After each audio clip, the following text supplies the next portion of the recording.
This is now your responsibility, right? Because it's all about, for me, it's growing that resilience, right, in kids so that they can, fall down and bounce right back up and not have that. So it's kind of finding that balance in terms of what is it, not just the chores, not just the work, but really, what is it that I want to leave my kids with, right? And then kind of work that backwards. Okay, what is it that I can give my kids now? And what is it that I can do to, get that balance to make sure that I do spend a bit more time with them, right? So, okay, Saturdays is, so for me now, it's kind of like, okay, anytime after kind of 4 o'clock, I'm done, right? Because I've got to run to the childcare or I've got to sort this out, I've got to do that. But my morning starts at 6 o'clock in the morning, right? I do a little bit. Then I take an hour and a half out while I sort out the kids for breakfast and to school, right? And then I've got that time from around 8:30 onwards, right, until 4 to do most of my things. But during that time, there's also not just the work, but what is it that I need to ensure that I am recharged so I show up really energized and motivated to do all the things. Because when you're tired, you can't function as well, right? So that whole balance of it, and it is, sometimes it feels like 50 balls up in the air and you feel as if you're catching none. You know what? That's just being human, and it's okay, right? To have an off day and say, do you know what? Today I'm just not playing. I'm done.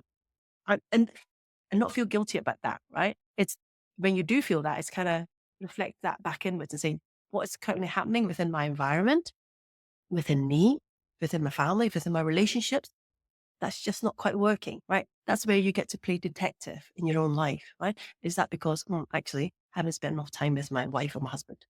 Is it because, do you know what? The kids' behavior is, I'm just going to find that time now to go and talk to them. Like you talked about, let's nip it in the butt when it's a small problem, right? When you can sit there before it becomes a massive problem and then it becomes like this Everest that you've got to climb, right? So all of that, all the you shares, Paul, about work, it's basically parallel, right?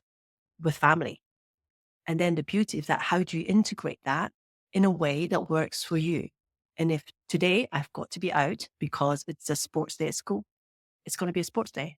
I can plan that out in a calendar. I can work around that. And it's not a shock. It's all about that bit of preparation, right? What is that I need to do? So that you can say, okay, because we'll have to get holiday, right? The ideal is going to be able to take 3 or 4 months off a year, right? Spend with the loved ones, spend with families, spend with friends, right? Do whatever it is that you want to do, right? And not feel as if you've got it, right? So for me, like you, that the whole posting is dispatched for me. I sit there, yep, thought comes in, I write it down, sit down, in a few hours, I know I can do my weekly post in X number of time. I focus that time and do that. When I know that the kids are safely at school, doing whatever it is, I go and slot it in.